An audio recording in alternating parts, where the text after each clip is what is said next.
In a world of glitz and glam, flashing lights and screaming fans, most people are unaware of the war that rages behind the scenes. And that war includes your favorite artist and your favorite songs. This is The Dark Side of Songwriting. Hosted by Nayim Edwards. The moment of victory is often the moment of greatest peril. In the heat of victory, arrogance and overconfidence can push you past the goal you had aimed for. And by going too far, you make more enemies than you defeat. Do not allow success to go to your head. There is no substitute for strategy and careful planning.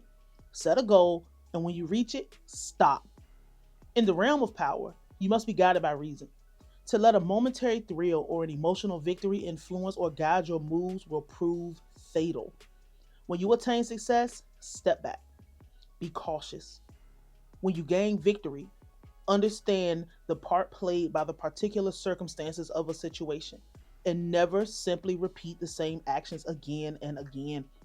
History is littered with the ruins of victorious empires and the corpses of leaders who could not learn to stop and consolidate their gains. The powerful vary their rhythms and patterns, change course, adapt to circumstance, and learn to improvise. They control their emotions and step back and come to a mental halt when they have attained success. Good luck is more dangerous than bad luck because it deludes you into thinking your own brilliance is the reason for your success. There are some who become more cautious than others after a victory, which they see as just giving more possessions to worry about and protect. Your caution after a victory should never make you hesitate, lose momentum, but rather act as a safeguard against rash action. On the other hand, momentum as a phenomenon is greatly overrated. You create your own success, and if they follow one upon the other, it is your own doing. Belief in momentum will only make you emotional, less prone to act strategically, and more apt to repeat the same methods. Leave momentum for those who have nothing better to rely on. Do not go past the mark you aim for. In victory, learn when to stop. Law 47 of the 48 Laws of Power by Robert Greene. Foolio versus Ace, Yungeen Ace, ATK, KTA, all these people in this, really the offspring of the Chicago drill movement. This is one of the most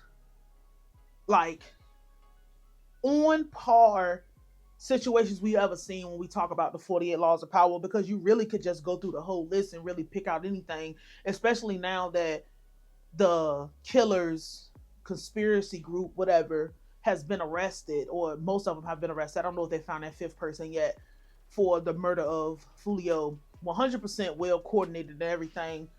I want to talk about this in the perspective of music, right? When we think about what Foolio was trying to do with his music career, Foolio was absolutely trying to get himself up to the point where he would be consequential in the music scene in Jacksonville. Now, people can talk about whatever is going on the other side of it, the gang beef and all of that stuff, but Foolio was not consequential when it came to music. Because like we talked about the last time we spoke about him, most people didn't even know he had a tape with Zaytoven. Most people didn't know anything aside from the song When I See You. That's when he really kind of gained a little bit of momentum when it came to what other people knew him for. People already knew who Yungeen Ace was. He's the most consequential person out of that area. Where Ace messed up is not just leaving it alone after the Who I Smoke. And I'm saying this because, yeah, you can talk about old gangs beef and people have problems in the real world and all these street problems, and that's true. That's 100% true. But Ace should have never even been fighting with Foolio with it claim to anything that had to do with music, because Yungeen Ace and whatever he had going on was going to be light years ahead of what Foolio had, because Foolio couldn't even get off the ground. When we think about these people on both sides, you got one side that's in his section, because when you look at the greater scheme of things, There's a lot of reasons we know Young and Ace for that don't have nothing to do with music, but he's still the most musically relevant where he is. He's number one in Jacksonville when it came to the, that type of music, because people like YK Osiris still exist. And whether you think that people like YK Osiris is corny or lame or whatever you think is a whipping boy or whatever, he still didn't have to be involved in people paying for and liking his music and supporting his music in a way that's detrimental to his life, because nobody's trying to kill YK Osiris. And then you have the Fulio side where you're the most consequential, and I'm using that word today. You're the most consequential person when it comes to, they call it the 6-block game. I don't know, whatever. Like, you're the most consequential person in your thing. And if you can get off the ground, that means you can bring your people, just like we know a lot of new people because of Young and Ace. And this is North Florida we talk about. Nothing to do with South Florida at this point. Young and Ace, like I said, should have never been fighting with Fulio, because there was literally nothing for Young and Ace to gain aside from benefiting from the drill music scene, The worst part about this is not the fact that there is some wiggle room for us to believe that now that Fulio is dead, Young and Ace will not have a career. The momentum's going to eventually run out and stop, because it's just like, whatever. Like, after we get over it, we're going to be over it. We're going to move on to something else, right? It's the fact that, one, the saddest part is you had to do this anyway because somebody in your label or whatever your situation was at the time got in your ear and convinced you that even though you're number one where you are, and instead of actually coming up with or consulting with people who know how to actually get you to a point to be able to tap into these other markets that other genres and other different type of people get to tap into further their longevity in their music career and in their music business, consulting with people who can teach you how to build your music business, you decided to take the easy route and take the cheap route, which is this. And that is the fastest and the easiest way to get attention. It's free of charge, but it comes with a cost. Now, what does Law 47 have to do with this? Law 47, as it stated, is, you need to know when to stop. When you win, stop. I don't agree with Who I Smoke. I thought it was a good song. It was absolutely a hit. But I believe that when Who I Smoke hit the scene, it shined a light, like I said, on all these other characters in the Jacksonville music scene. Whether positive or negative, it shined a light on them. So it gave us it unlocked all the hidden figures and the characters and pulled the sheet off these people who was mystery, because it makes your story a little bit more interesting. It makes your writing, it makes your music more interesting when we know who you're talking about and we can actually go see who they are, reference what you're talking about, go to the news and put the clips together and see what everything is matching up. And it's like a thrill ride. It's like an interactive movie, like going to a 4D movie or reading one of those books where turn to page 13 if you want this outcome, turn to page 19 if you want to take this route. It's like that. Who I Smoke should have been the moment where you said, I'm the king, I won, you're done. But the problem with when you put that kind of music out is there's going to be a response. So when Fulio came back with his response, a mature mind would have said he can't even make money off this. And for those who don't know, because I've decided that over here, we're just going to stick to what we know. I've got so disgusted and completely so much disdain for having conversations with people who the best they can do is try to out-talk you, but they don't know nothing about business. They don't know nothing about navigating business. They don't know anything about building anything successful. What people don't even know is he couldn't even make money off that song. That song is not on a streaming service, and that's not how you make the majority of your money. Like my homeboy Gio say, streaming should be for discoverability, not your main, unless you're top 1% or, you own every single thing outright that you do, it ain't gonna be a lot of money that come from streaming. Fantasia would not clear that song because she's like, bro, I don't want you dissing on my beat. I don't want you turning my song into a song about killing innocent, not innocent, but like killing people and disrespecting the dead and stuff. So she wouldn't clear it, but when he put it on YouTube, she made all the money. That should have been the mark where Yungeen Ace said, okay, you gotta, it's a cool song, but you can't even make no money off of it. And this is how, these are the dots that people can't connect because they don't know what's going on when it comes to business. I just want to talk about that. Yungeen Ace could have been like, you can't even make money off this. And this is how you get the situation where everybody's like, oh, he can't move and he couldn't leave Florida and all this other hoopla that people talking about. But it's like, neither one of these sides really know they didn't even know how to do music business. So this is why they think that everything you have to do needs to be out in the public and going to the extreme. But this is when the ego comes in. Because when I See You came out, it was hot for a little while, but nobody gained anything from that. It didn't hurt Yungeen Ace, and it didn't help Julio Fulio because nothing for either side came out of it. Who I Smoke, nationally syndicated. Your song, Fulio, couldn't even be played. So this is the moment where they should have stopped. But because ego plays a bigger part in everything that goes on when it comes to that style of music, of course everybody's going to go past what they're supposed to go past. And this is how you end up with both of these sides and these gangs trying to prove themselves to the head honcho, whether we agree with who's at the top or not. ATK and 1200 and all of these people and whatever.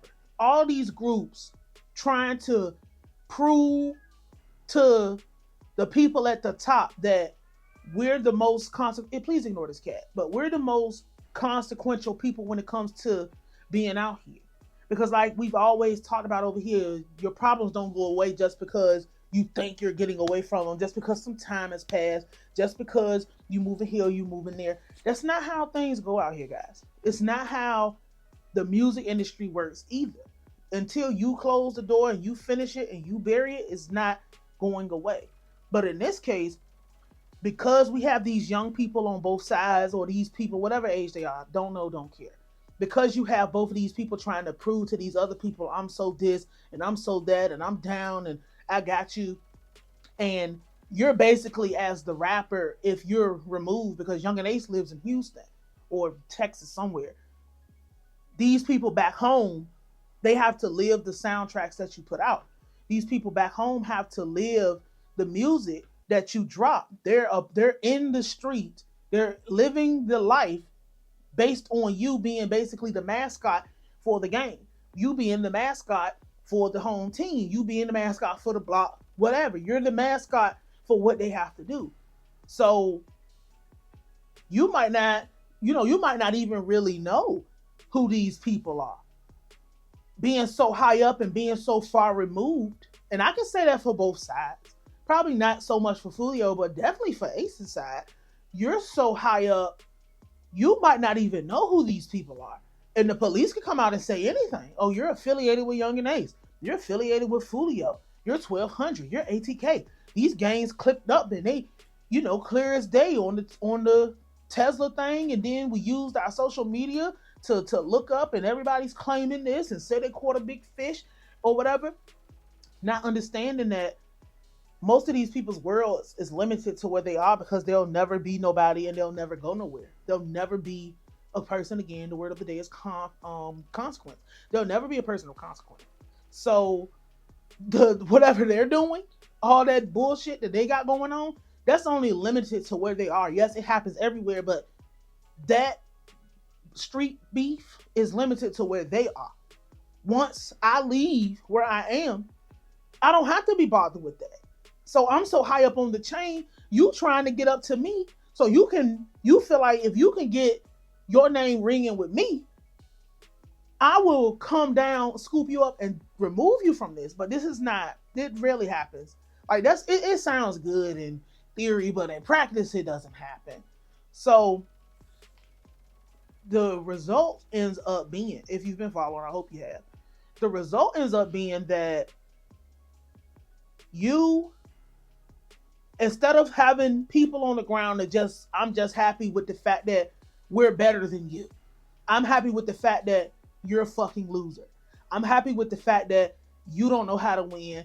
You don't have what it takes to win. You can't get off the ground. You don't have any of the elements or any traces of anything that would make you be able to stand eye to eye with me and have a conversation. You're not happy with that. You want to completely, another one of the 48 laws of power is crush your enemy totally.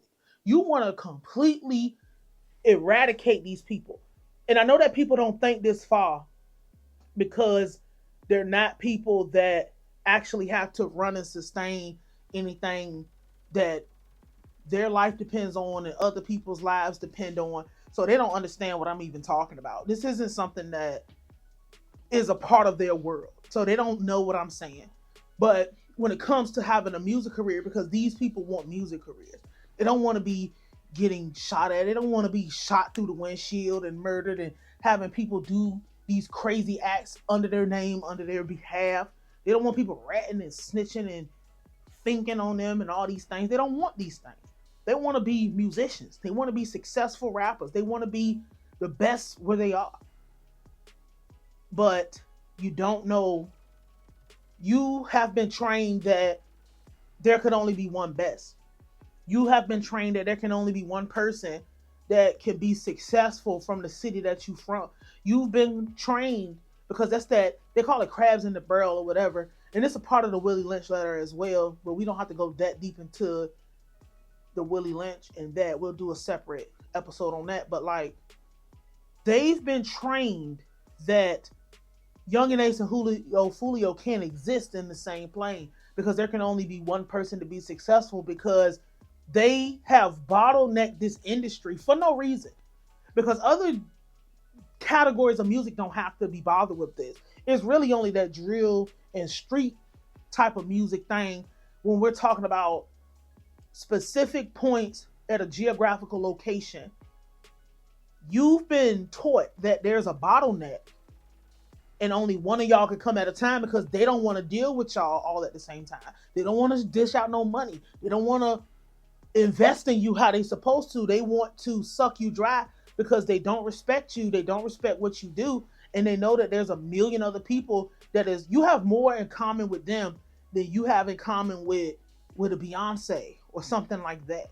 You have more in common with them than a Kehlani. You have more in common with them than a Jeremiah or a Ace Hood or something like. So that's why they bottleneck you and push you into these situations where it's easier for me to just kill my competition or kill the people that's trying to compete with me or kill the people that's trying to get to where I am so I can remain king, or we can remain king, or this side can remain number one, than it is to just get out here and accept the fact that you're not going to be the only person that's operating in this space.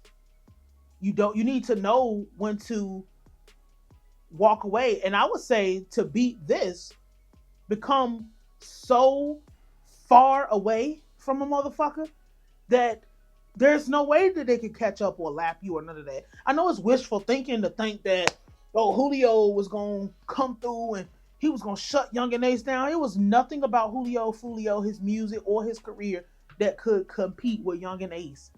He might have made songs that you like to hear if you listen, because you probably didn't. But because Yungeen Ace has such a foothold from where he's from, and he decided that if you don't get down with him, or if you're anything that's against me, you ain't gonna stand a chance, because that's what most of these people do. It was no way that he was gonna catch up, but Ace wasn't happy with that. Ace couldn't be happy with that because blood has been spilled on both sides. And more particularly for Ace, your blood brother is dead. So when it comes to trying to navigate the music industry when these type of things is going on, this is just really classic. Like, you're not supposed to, but they already did it. And this is why everything is going awry. This is why everything is coming to a crashing end. And it didn't take that long for them people to come through, because you're not going to do anything and get away with it. And for people that's like, oh man, Ace paid and did it, man, come on, we don't know that. And if he did pay, the police is saying, no, we watched them. We're going to talk about that next week. But if he did even get himself to the point of being like, he would not, I know for a fact that once you get some type of success in music, you will have to be a pure T fool to wrap yourself up in low level bullshit like what Julio Fulio was involved in. That's just the fact. We're talking about a person with platinum records, a person with success, a person who, like I said before, his fall is not going to land him at 0 or the negatives. His fall might land him at 25, 47, 15. Like, he's never going to fall and be Fulio. It was never going to be that way, because that's not all that he does. But he's trapped himself, because the only way that you can get momentum now is dissing the dead and playing with people's names and going back to this, because people ain't really, you haven't built up a fortitude where people give a fuck about what you have to say. That's not that, because you decided to hang your bets on this side of what you got going on, which is not good. And this is why they're going to always put themselves in an overkill position, because there's no other way for them to go. Where are you going to go? You already won, but you don't feel, what you got going on inside of you, it don't feel like a win, because you know it's not right. You know that it's not the win that you want for yourself, rather. You want to be known for your talent. You want to be known for your writing. You want to be known for being the best at your craft. You want to be known for being a ferocious competitor, but you have to go and do all these other things that don't have nothing to do with that in order to just sustain. So that's not a win, because it don't feel good to you. It's not a win for real, because it's not benefiting what your original goals were. And you'll get so far down the line, and you'll get so removed from what your original mission was supposed to be, that you just forget about it altogether, and you just box yourself in. And then this is what creates the system of overkill. This is what creates the system of being completely disgusted, and I'm so mad at myself, and I'm so disgusted with what I've done, and so far removed from everything that I have going on, that I don't have no choice but to completely eradicate and go into overdrive, overkill, basically a state of madness when it comes to another party or another group. You need to reevaluate and recalibrate about what winning is. Because if you don't know what winning is supposed to be for you, you're not winning your day. You're not winning how you need to win, and it's not winning. We all know what universal wins are, but like, these people are not winning, and this is what creates this system and this ecosystem. And this is the dark side of songwriting.